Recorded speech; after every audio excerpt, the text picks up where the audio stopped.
The doorknob turned above my head, slow as if someone were learning how it worked. I pressed myself to the basement steps and whispered into the phone I'd stolen off the kitchen wall. I'm at a house. I don't know the address. I think I've been kidnapped. The operator asked me to stay on the line. I hid the phone under a dish towel because he was coming back.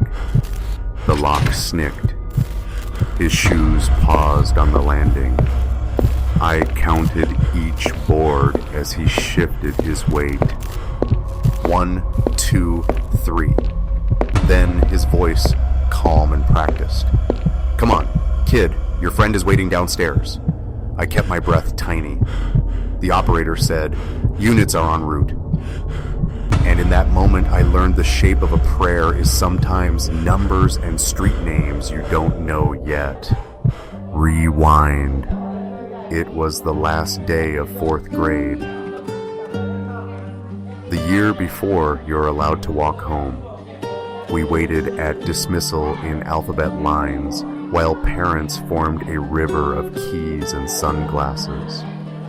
My teacher, Ms. Blue, stood at the door with a clipboard and a smile that could sign for packages. Tommy, a man called, waving with a little too much elbow. I didn't know him, but he moved like people who belong in crowds.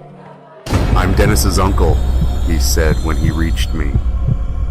Your mom asked me to grab you. Dennis is already home.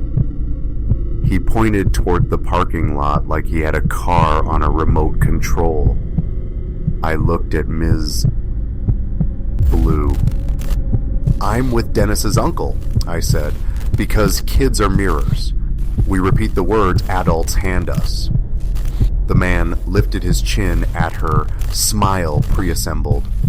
She glanced at her clipboard, not a list of uncles, and nodded me through. He walked fast. Adults do that when they're busy, or when they don't want you to think. His car was an old red hatchback with a dent that looked like it learned to whisper. He opened the back door and gestured me in with a practiced sweep. Dennis is waiting, he said, and you know how he gets when you're late. We didn't pick up Dennis. We didn't pass his street. We didn't pass any street I knew. The man talked like a radio on the wrong station. Childhood stories, sports teams, what did I like in school? His questions came as answers. When I asked where Dennis lived now, he said, same place, which is not an answer at all. 10 minutes from school and 1,000 miles from home, we parked in front of a house with drawn curtains. He unlocked the door before we stepped onto the porch. Inside, the air felt like a towel that hadn't dried. He locked the door behind us with the sound you remember forever. He's downstairs, he said. He set up a game. I asked if I could say hi to his mom first. It was the first lie of the day I wanted to be true. He laughed, not unkindly, like we'd become friends on the walk from the car. Bathroom's right there if you need it, he said, pointing toward a hallway, and then, Dennis, as he moved to a door I hadn't noticed, the one with the deadbolt above a knob. He went down first. He wanted me to follow the sound of him. I stood in the living room and looked at the things we were told to look for in school assemblies. Neighbors' windows, open sight lines, exits. There were none. The curtains were tight. The windows were furniture. The only friendly thing was the phone mounted to the kitchen wall. Yellow plastic, spiral cord, the kind of relic that means you can call out if the world still believes in landlines. I picked it up and dialed 911 with a hand that felt borrowed. What's your emergency? the woman asked, normal as breakfast. I was picked up at school, I said. I'm in a house and I don't know where. I didn't say the word kidnapped because saying it would put it inside me. Can you see a street name? She asked. The curtains are closed. Do you see mail? Magazines? Anything with an address? I looked at the kitchen counter. A letter sat by the sink. Junk mail. Fanned open like a little wing. I bent to read, but the basement door opened and I had to make a choice between information and living. I shoved the phone under a dish towel in the corner and moved toward the hallway like I'd been on my way the whole time. Come on, game set up, he said. His smile had been ironed flat. His eyes had not. He put his hand on my shoulder, then moved it to the air beside me, a correction that told me he'd been told about fingerprints once. Dennis wants to show you a thing. The basement steps were bare wood, slick from years of feet and spilled paint. The bulb at the bottom hummed. The room smelled like the part of a store where they sell dustpans. In the center stood a support beam with a nail in it. Next to the beam, a camping chair. On the floor, a rug that didn't cover anything. On the far wall, a poster thumbtacked low, like for someone smaller. Sit a minute, he said, like we were halfway through a visit that had started earlier. He closed the door behind him with his heel and slid the bolt. The sound went through my bones like the school bell going through a daydream. I sat. You sit when adults tell you to. Your body is still something that believes in rules. He asked about my favorite video game. I told him the title with the dragon and the maps. He nodded like he'd been there. He asked where my classroom was. I told him a hallway I made up. He nodded like he'd walked it. Dennis will be down, he said, and turned toward the stairs. When he opened the door again, his keys jingled with a sound I still hear when grocery carts turn. He went up. The bolt slid back into place. The steps took his weight out of the room. I don't know if bravery is a word for kids. I know I did not feel brave. I felt like a string being pulled toward a solution. I waited 5 counts, then went to the bottom of the stairs and pressed my ear to the weeping scene. The house had a heartbeat. Refrigerator. Traffic faint and far. A radio somewhere with too much bass. I tried the knob. It gave me nothing. I tried the bolt by pushing through the door with my shoulder to shrink the pressure. Something my dad did when a door swelled in summer. The bolt held. I put my fingernail into the edge of the door and felt paint and time. The phone under the towel breathed once, static and breath. Are you there? The operator said, barely shaped air. I whispered, yes. Can you tell me anything you see? The color of the house? The street? There's a letter on the counter, I said. Junk mail. I can't read it from here. Is there a window? High up, I said. Cement at the bottom. Grass and a tire at the top. That helps, she said, and it felt like a hand on my back telling me I was not doing it wrong. The steps creaked again. He was faster this time. The doorknob twitched like a small animal. Come on, he said. We're going to get Dennis. You're making him wait. I went back to the camping chair and pretended I'd been thinking about a dragon.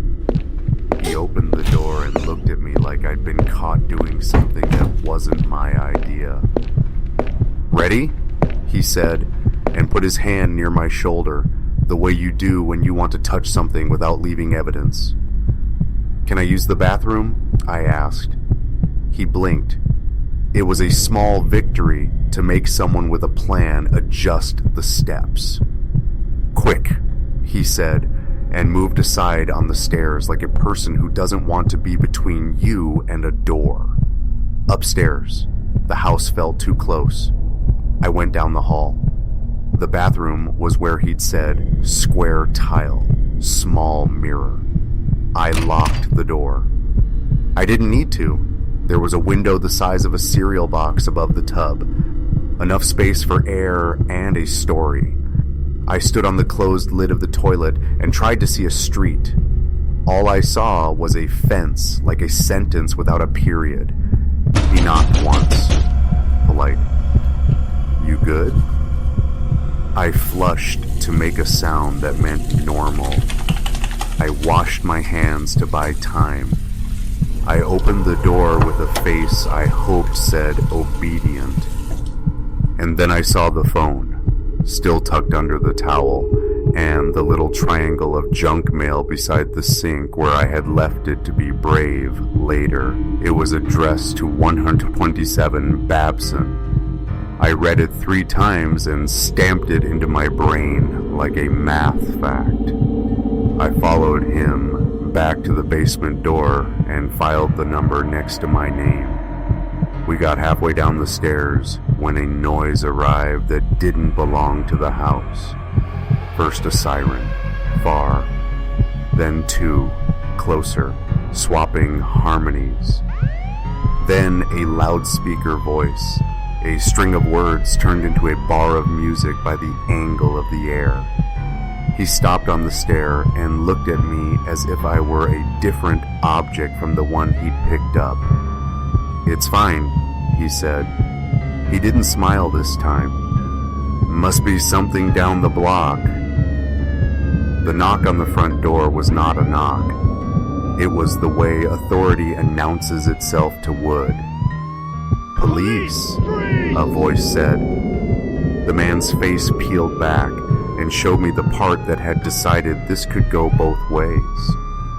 He pivoted, went up the stairs in 3 long steps, and for a second I thought he would run out the back and leave me with a basement that knew my name. He opened the front door with a voice to match the neighborhood. "Hello, officers," he said. "Everything all right?"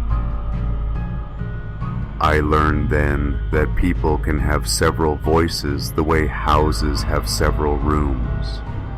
I went to the kitchen and put my hand on the phone just to feel the object that had made the world come toward me. The operator said, "Stay inside." I did. The officers came inside. One of them found me by following the sound of a child not moving. He crouched to my height. "Are you Tommy?" he asked, and my name sounded like home when he said it. They put the man in handcuffs. They asked me to tell the story twice. Once with my mouth and once with my breathing. A woman officer walked me outside past a curtain that folded itself into a different language at night. The street sign read, Babson. I said the number before she asked, because I wanted to prove I had worked for it. Ms. Blue cried when she heard. So did my mom. My dad did not cry. He looked at the steel of the door chain like it was a question he could answer with tools. At some point, children stop thinking their parents can fix everything. That day became the day my parents learned they can't either. They started triple-checking the locks after, but the lesson wasn't locks. It was names. And the speed at which I'm Dennis's uncle is enough for a door to open. They caught the man because I said a street and a number, and the operator had a way to make those things touch. Years later, I still think about the people we didn't read on junk mail and the curtains we closed because the day was hot. I think about the classroom doors Ms. Blue locked and the ones she meant to. When people ask me how to keep kids safe, I tell them the boring words. Verify. Slow down. If you didn't plan a person, don't improvise one. Make a list of who picks up whom and treat it like a rule. Because rules are bridges kids can walk over without a grown-up holding their hand. I grew up like kids do. I walk past houses with curtains at noon and think about air that hasn't moved. I still count steps when I'm nervous. I still look for the phone in every room and the number on every letter. Before I leave anywhere, I practice my address in my head like a song. And when I hear a siren now, I don't always think trouble. Sometimes I think about a kitchen wall phone that worked, an operator who stayed, a street that had a name, and a door that opened because someone knocked like they meant it. That's the story. A man at pickup, a basement with a nail in a beam, a phone under a towel, and a kid who learned that the opposite of panic is information.